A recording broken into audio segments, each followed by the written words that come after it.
Hi everyone, how are you today? How are you doing? Another live stream, okay, basically with another live stream with no agenda. I don't have any, plan of what I'm gonna talk about today other than probably the last stock that one of my last buys that I made not long time ago. It's a company that probably most of you already know about. Even if you follow me on Instagram, probably already know about this stock because um, I kind of mentioned it a lot. I mentioned it a lot. I talked about it a lot, and I teased about it. And I said that I'm running, on my Substack about it. So basically, you should have already known. Oh my God! Did you see this guy? What a joke! So basically, this guy he laid off employees and then he posted himself crying. I mean, I don't know if it's genuine, but it just uh, it just went viral and everyone is like, talking about it. Argentina hikes interest rates by 950 basis points to 69.5% as inflation hits 20-year high. Jesus Christ. They hiked interest rate by 9.5%.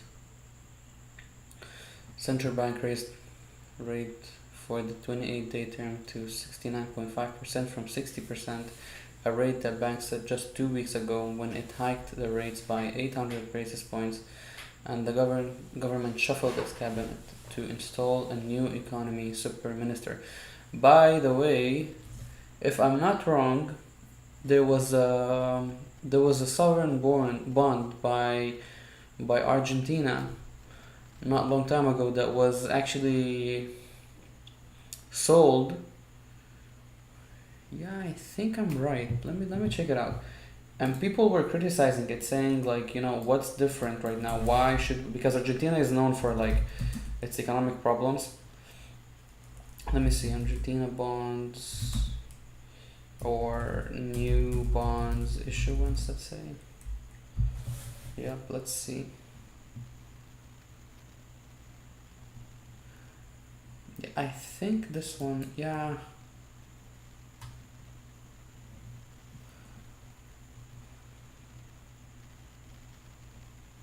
Well, I'm not quite sure, but I do remember that there was some story about them actually issuing debt, for the country, basically, and people were actually saying, like if Argentina keeps on falling all the time and there's a lot of economic problems, why would people invest in it or be the debt holders? And basically, people actually went and bought some, and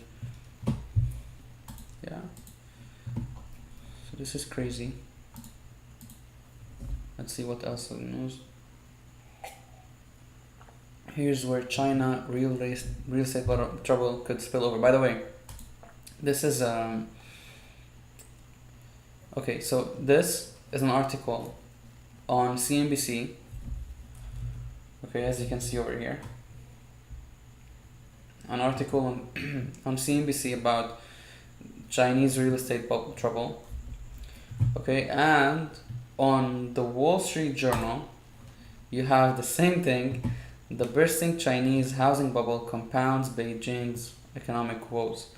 So we have both CNBC and the Wall Street Journal actually talking about the Chinese real estate bubble, and it's like funny that like once they want to push something that you'll know about it. Like this thing has been going on for a long time now, but now they want to push it, and you will see it probably everywhere. The next news outlets or news websites would be probably Reuters or whatever, but it's gonna be the same the whole time. Impact on other sectors. Well, China is the second largest economy in the world.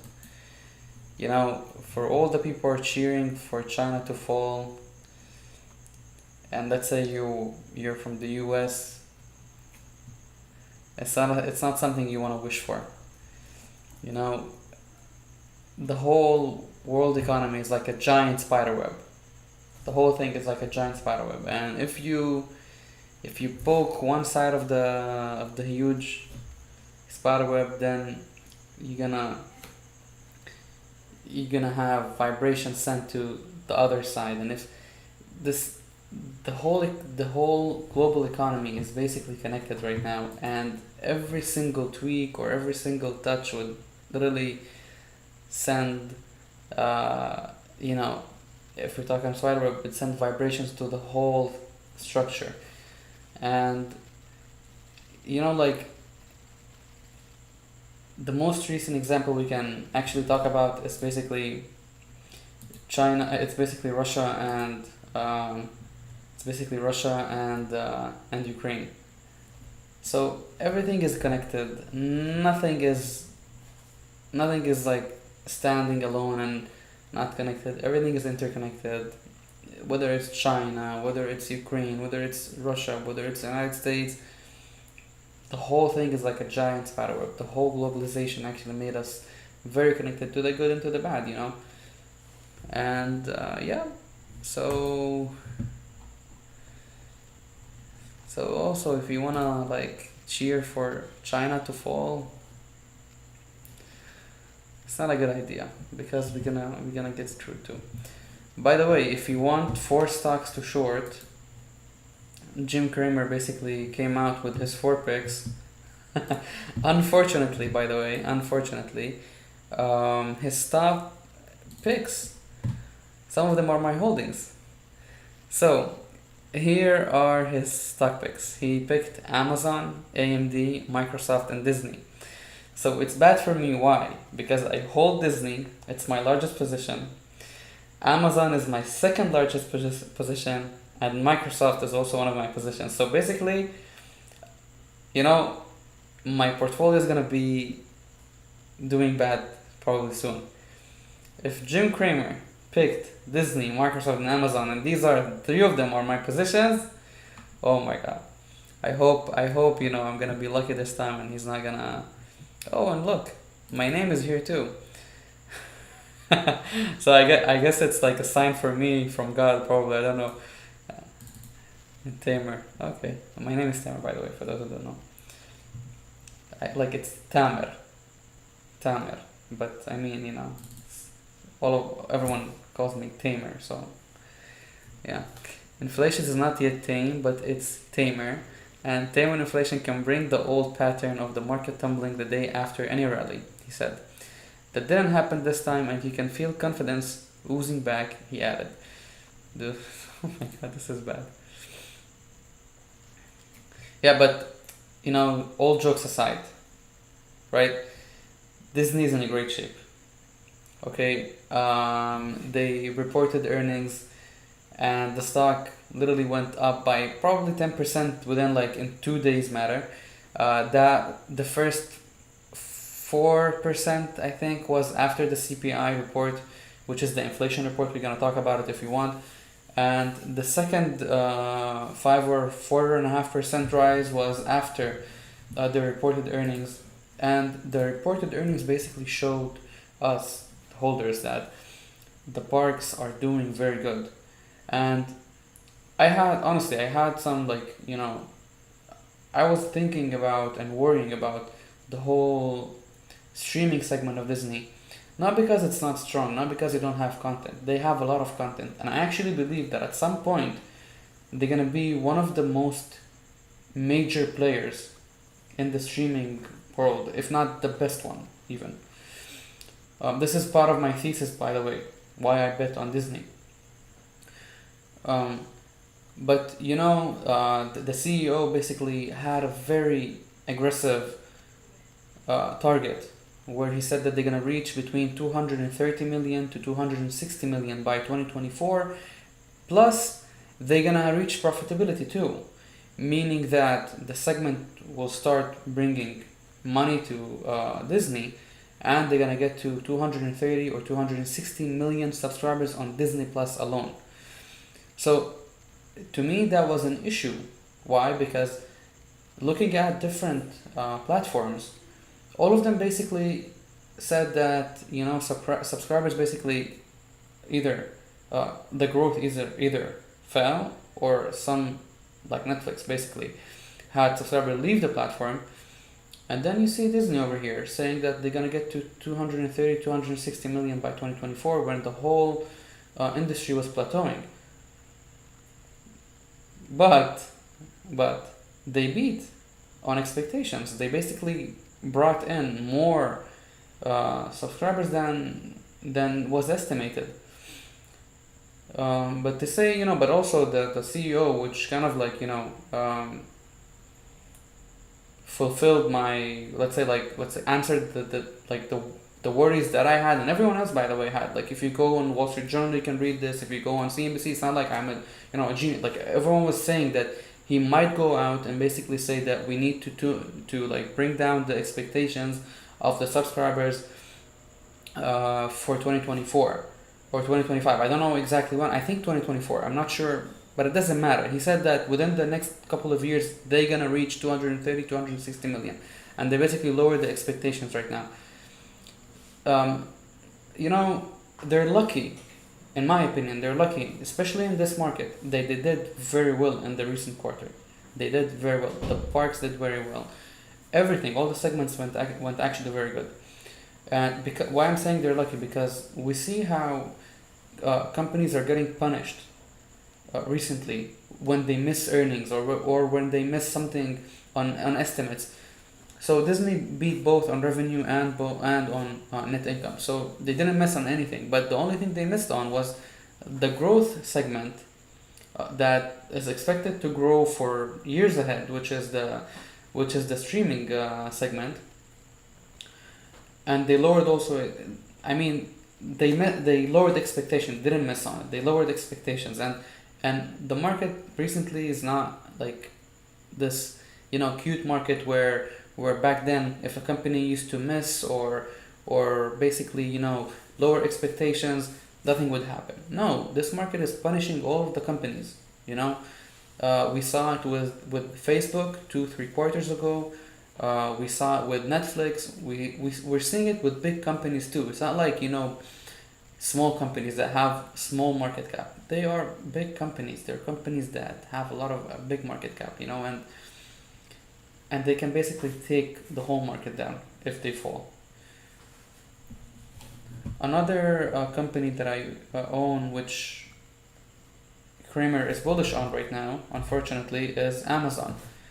And again, Amazon is also a strong company. They also reported their earnings, and basically they're doing also fine. Microsoft is one of my favorite stocks. Microsoft is a stock that I've been holding for years now, and I'm not gonna sell it. I basically bought it when it was $64 a share, and I bought shares for myself, and I bought one share for my youngest brother. I told him, this is gonna be your gift for your graduation. And after 3 years, I guess it was, he could have sold it for $100 and something if I'm not mistaken, and that was his gift. The one share that I bought him, he took it, and he didn't sell it. Actually, I gave him the money, and I kept the share. But he wanted the money. That was his gift. So I just kept the share and I gave him the money, and it was his share basically. But I just bought it from my account. So I told him that I'm gonna like buy for me, and one of the shares that I bought is gonna be yours. And once you finish your graduation, once you graduate, I'm gonna give you this one share. And he decided to take money. So I gave him the money and I kept the share of Microsoft. And the point is, with Microsoft, I don't think I will ever get out of close the position in Microsoft. Not because I'm attached to the company emotionally. It's not that at all. I'm not at all attached to the company emotionally. It is the fact that there's a CEO over there that he knows what he's doing. He's a very good CEO. The company has recurring revenue. The cloud is growing. They're the only one who's competing with Amazon right now on the same scale, and they keep on growing. So it's not like they're slowing down in terms of the cloud. They're not. Honestly, it's one of the best businesses out there. AMD, I don't know a lot about AMD. I'm not gonna talk about it. I really don't know a lot about AMD, so I would leave it to the people who actually know about it and can actually add some value about AMD. So to me, I'm not gonna say anything about AMD. I don't know anything about AMD. So let's talk about Jim Cramer's giving me fever. Let's talk about the company that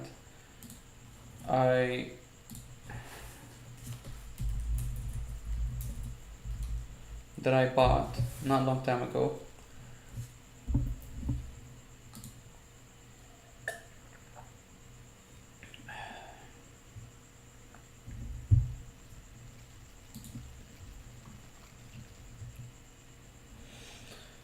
So the company that I bought not long time ago is Levi. Okay, Levi's is a very boring company, and boring companies are my favorite companies. The reason for that is because when you invest in a boring company, there's no big surprises. And if there's a big surprise, then after all, we're in the stock market, there's risk in everything, and we have to be adults and say, well, we might have missed something.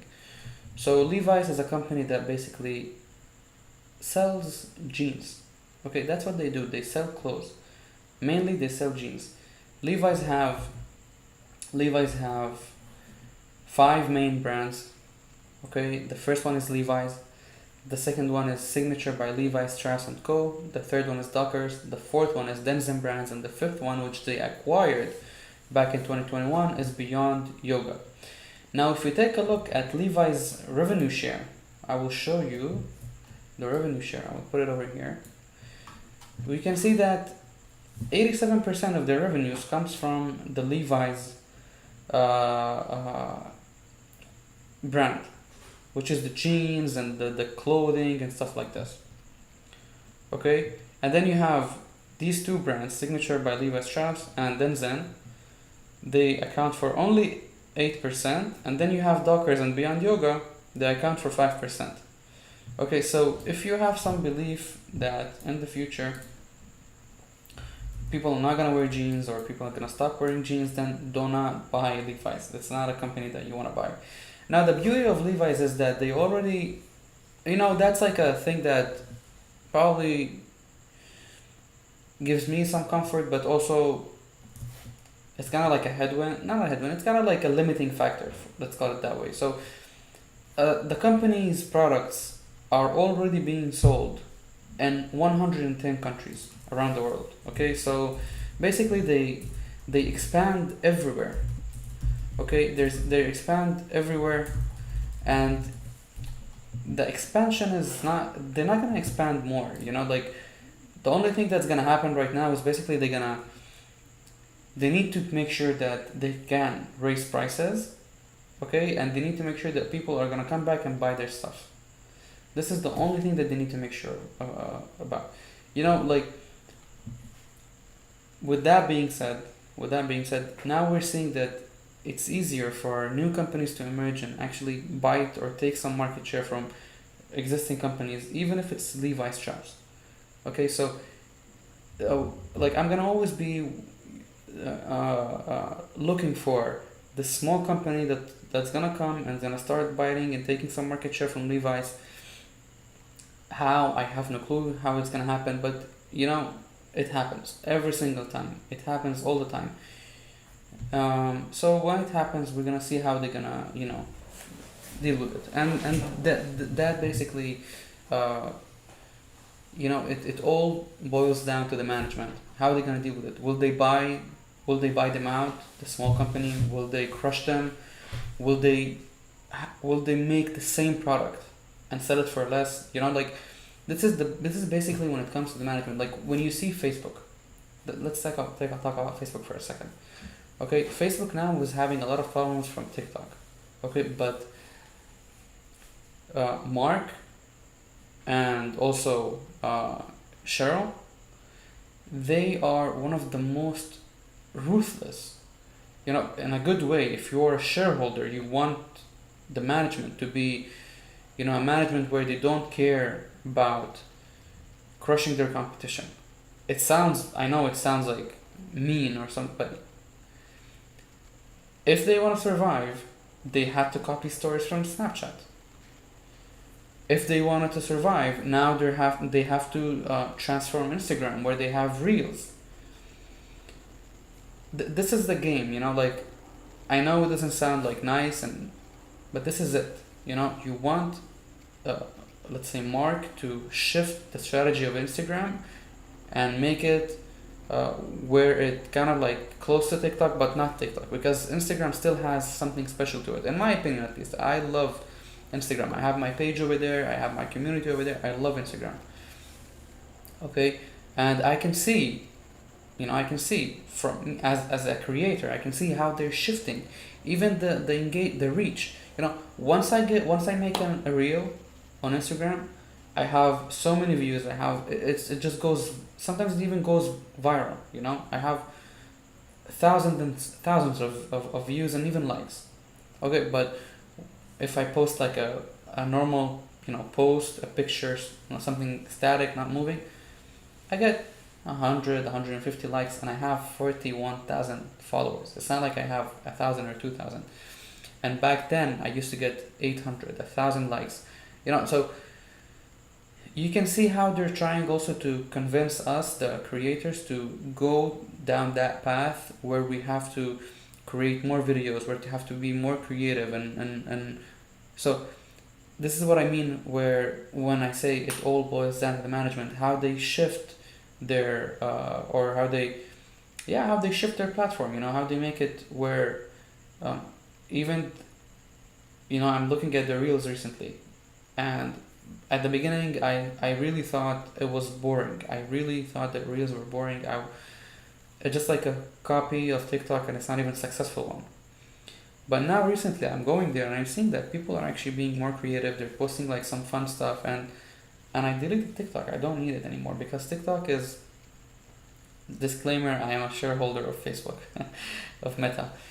TikTok is like, okay, never mind. I'm not gonna even, because it's probably gonna some piss people off, but it doesn't matter. So go back to Levi's. This is what I mean when I talk about the management. You want someone who's able to steer the company in the right way and deal with competition. That's the most important thing. When you have a profitable company, competitors are gonna come and they're gonna take bite from they're gonna start, trying to get into your territory, and basically getting into your products and even sell the same thing. So as I said, as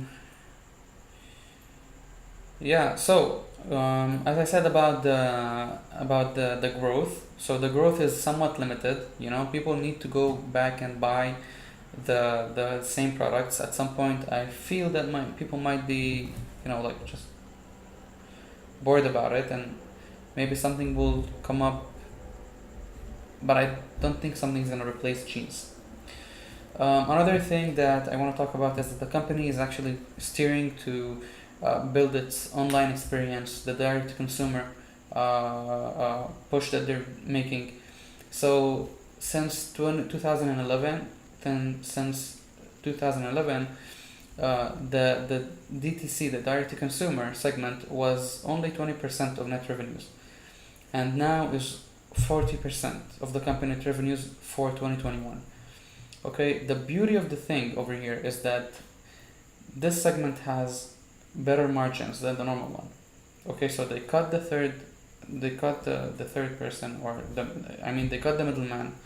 Okay, and then you have higher margins for the company, and that increases net income. So that's, in my opinion, that's a good thing. Another thing that I like about this company is their financial discipline. So they have targets, and the targets that they have are not,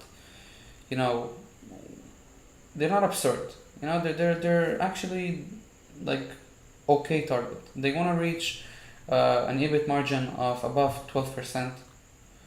Okay, like, it's not that hard to do that. Let me see what else. They want to return cash to shareholders by dividends and share buybacks. Like that's basically a good thing if because again this company needs to reduce its this the management needs to worry about three things. First, they need to worry about being able to raise prices, of course, in a normal fashion, not in a way that people are just gonna run away and not buy it anymore. They need to worry about staying trendy, that people will come back and buy their jeans or their clothes. And the third thing is that they need to worry about bringing money back to shareholders. Okay, they will do it by two things. The first one is share buybacks, and the second thing is dividends. And I'm sure that the company can handle it.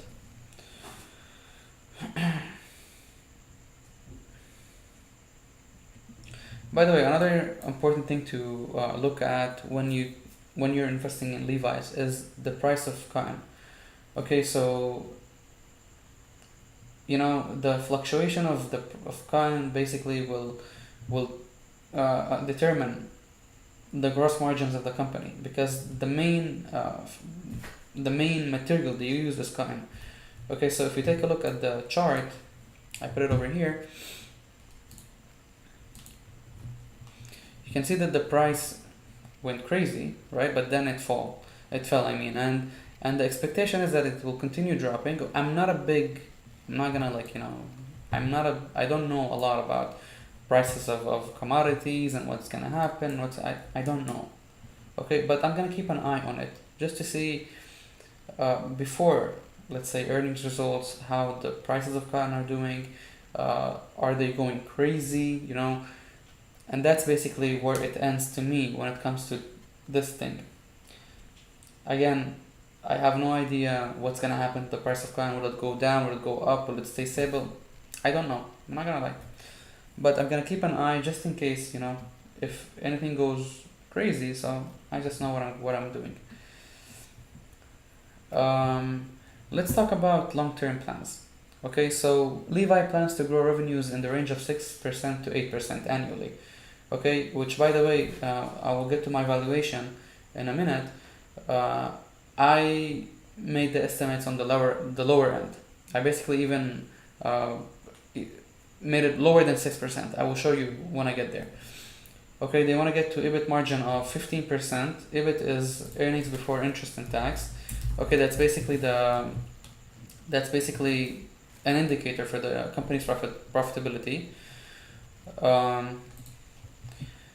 So they want to return also 55 to 65% of free cash flows to shareholders. So basically, that's an amazing thing that I just told you about a minute ago, that they need to worry about getting money back to shareholders. Okay, and they're gonna do it by stock share buybacks, and they're gonna do it by dividends. So basically, that's what we want.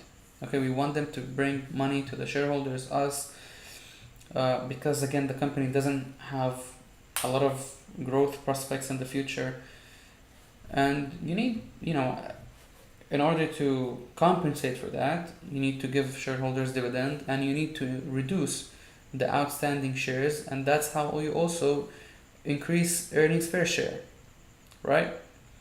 So that's what we want. And like, some people are not fans of the whole buying back shares and everything, but you need to understand that this is a very well, let's say, practice when it's done in the right prices of, like, when a stock is falling, okay, the company should be aggressive and buy back its shares. That if they have enough liquidity and nothing has changed in terms of the business, okay. Unfortunately, when a stock falls like this, 50 or 60%, there's a reason for that, fall, for that drop. If we are in a bear market, as we are right now, and the stock falls like 30 or 40%, then it's it's a good thing, because then we could buy cheap, and then also the company could buy its shares for cheap, So this is one good financial engineering plan, where even if the company, let's say, managed to grow its earning per share by 2 or 3%, and if they reduce their shares by 2%, let's say a year, then the company grows its earning per share by 5%. Okay, so this is financial engineering, but everyone uses it, and it's not a bad thing.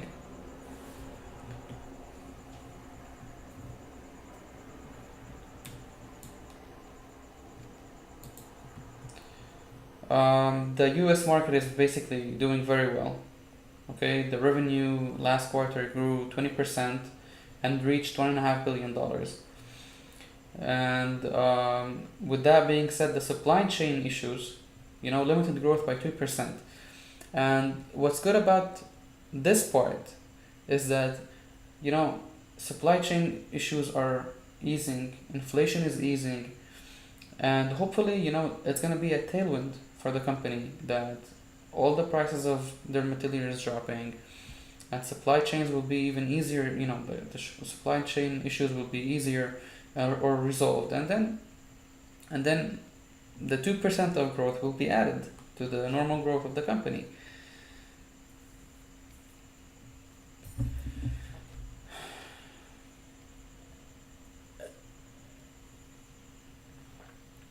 So let's go to the valuation. I'm gonna talk about it like briefly.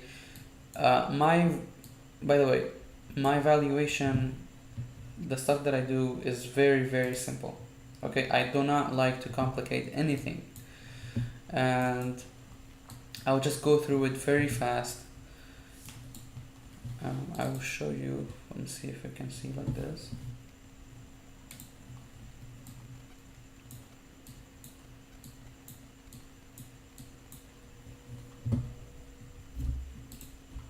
Okay, if I go like this.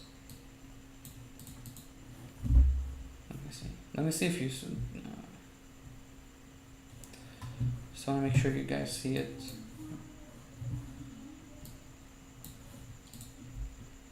I think it's good enough. Yeah. So remember when I talked about the. Okay, let's do it like this. Let's go like this.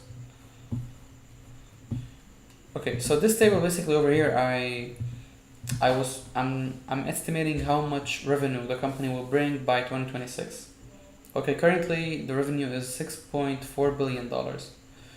Okay, so for 2021 the revenue is $5.76 billion. Okay, for 2022 the expectations are by analysts the expectations are that the company will bring in $6.4 billion. Okay, that's for 2022. Now, for 2023, 2024, 2025, 2026, I applied these growth rates, which is 5%, 6.5%, 6%, and 6.5% again.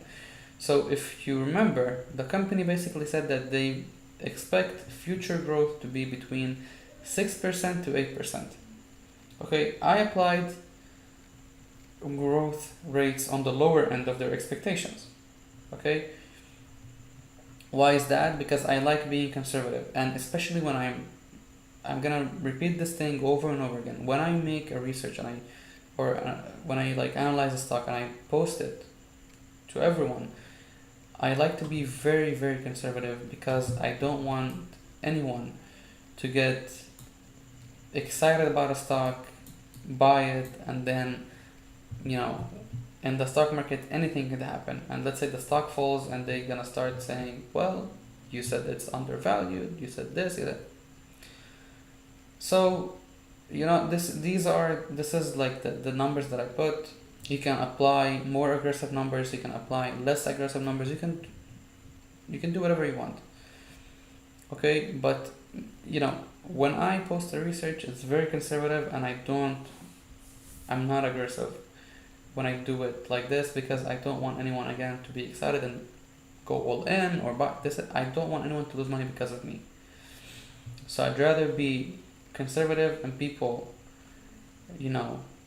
thinking twice before investing, rather than being someone who hypes a stock, gets people in, and then I don't know, something happens, as anything could happen to the stock market, and then the stock falls, and then they say, well, we relied on your research, and this is only for entertainment purposes, nothing else.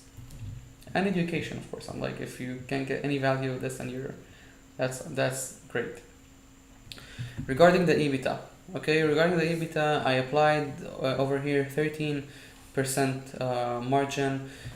Basically, for 2021 they reached 15%, and if we take a look at historical EBITDA margins, we can see that the company was in the mid, they got to the 15. Okay, they got to the 15, and they got to the probably 14 over here. But again, conservative, the whole thing. I applied 13, stayed on the safe side. I applied discount rates of 9, 10, and 12%, and this is the free cash flows that I got for 2022 to 2026. Let me zoom out a little bit, I think it's too much. And then, I applied the 9%, the 10%, and the 12%. Then you get to the cash flows, the present value of the cash flows, the exit, 1.5 multiple.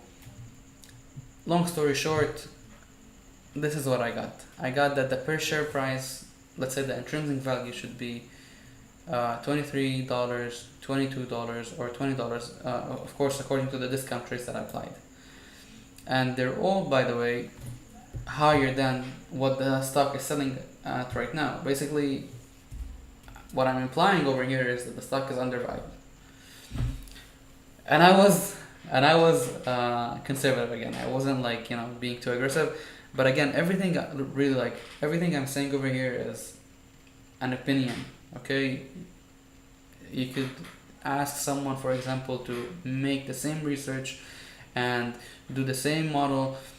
They would apply, of course, different numbers, and they would get to a very different results too. They might get to a result where it says that the fair price of the stock is $15 per share, which implies that the stock is overvalued. So anyone can do, when it comes to the models, you can play with the models, you can apply, you can just put numbers, and you would have very different results.